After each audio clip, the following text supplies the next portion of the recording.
I want to take a moment and just get very real about the terminology that pro-Second Amendment and anti-Second Amendment people are throwing around, because putting yourself out there in YouTube videos like I do on a daily basis, thousands of videos out there, get a lot of criticism about the way you talk, things you might say that they don't agree with, or things they don't like for you to, words they don't like for you to use. For example, the term assault weapon. A lot of people hate that terminology, and I totally get it.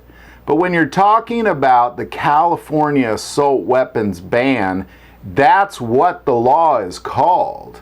I didn't pick the terminology, so if I'm referring to the California assault weapons ban, I'm not choosing to use that terminology. That terminology was already chosen.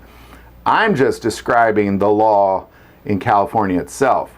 Or another example, when I bring up the high capacity magazine ban and people say, oh, it's a regular capacity, I get it. It just happens to be what that ban is called. I didn't name it. It's what the name of it is. I'm not going to refer to it as that one ban in California that refers to magazines. I'm going to call it what they call it, because that's what's on the books. That's what's going to be fought in the Ninth Circuit Court. That's what's eventually going to make it to the Supreme Court, and we have to refer to it as what it is on the books. I know we don't like to use that terminology, but that's the terminology that's going to be used in the court of law as we watch the Second Amendment unfold in federal court. So let's stop being pretentious, and as I speak about the assault weapons ban or the high capacity magazine ban, don't sit there and criticize me for the terminology. I didn't make up the terminology, and I'm not advancing the terminology. All I'm doing is talking about the law that is in question in the federal courts at this time. It happens to be called the assault weapons ban or the high capacity magazine ban. Happens to be the name that those who wrote the laws used. I didn't use them, I didn't choose them, and I'm not advancing them either. But when we refer to those specific laws in question in the federal courts, we have to call them what they're called, otherwise we just create confusion. And what we've seen in this world is way too much confusion, because people are afraid to use terminology and everybody's tap dancing around, trying not to offend everybody. And what we're seeing is we're seeing pro-Second Amendment people who years ago referred to people as snowflakes now behaving like snowflakes themselves.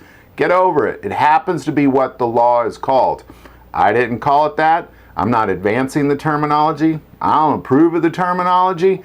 It just happens to be what the law was called. So, again, please keep your insults to yourself, because you're really just being a pretentious snowflake. As we talk about the hard topics, you have a giant percentage of people who their Second Amendment rights are being withheld from them all over the West Coast and the East Coast. It's tragic and it's devastating to see. Could be the potential downfall of America if the Second Amendment doesn't stand. But yet people are just whining and crying about terminology. Now again, I get it, totally get it. I don't like to use the terminology either. It just happens to be the terminology that is on the books. And as we address specific state laws that are under federal question in the federal courts, we have to call the bans what they happen to be called. Otherwise, we just create confusion in an effort not to offend. And that has to come to an end. Love to hear your thoughts on all this. I'm sure I offended plenty of you by saying it. Again, it's not my terminology. I'm not advancing it, don't approve of it, didn't make it up. It just happens to be what the law is called, and we have to address it when we're speaking about the court system. Love to hear your thoughts on all that. Put in the comments below. If you like this video, click like and subscribe. If you feel called to support this channel with Patreon, that link is also below. But the most important part of this channel, we take prayer requests. So please don't ever hesitate to send that in. Thank you for watching this episode of God, Family, and Guns. And as always, love God, love your family, and love guns.